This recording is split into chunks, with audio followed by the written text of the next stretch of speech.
אשת העיר ממצא והחוק מפניני מירה. Ma arvan, et laulma ma hakkasin juba, kui ma olin väike tüdruk. Ma olin 8-kuune ja iseendale laulsin hällilaulud, sest minu ema oli väsinud ja nii läkski. Mida rohkem oli võimalust laulda ja esineda, seda rohkem ma esinesin ja mulle see meeldis.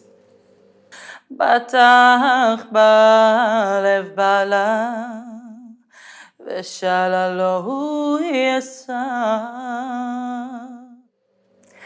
Kus ma tõesti sain aru, et ma saan improviseerida ja pikemat aega.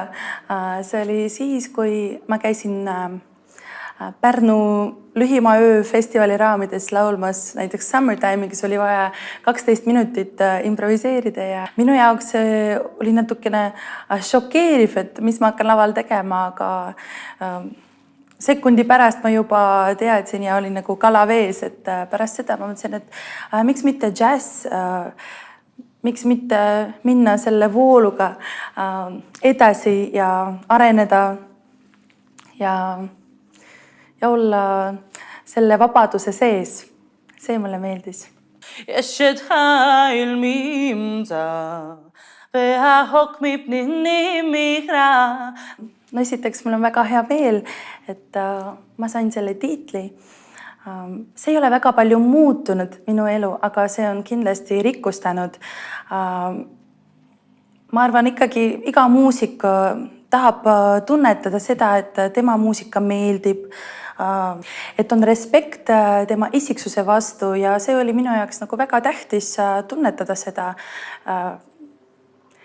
Ja et minu kolleegid tahavad koos minuga mängida ja näevad, et võib-olla need konkursid, mis ma olen eelnevalt või isegi pärast läbinud, võib-olla need ei olnud niisama, et see kõik oli nagu üks minu muusiku tee, mis nagu viis siis selle džässi tiitlini.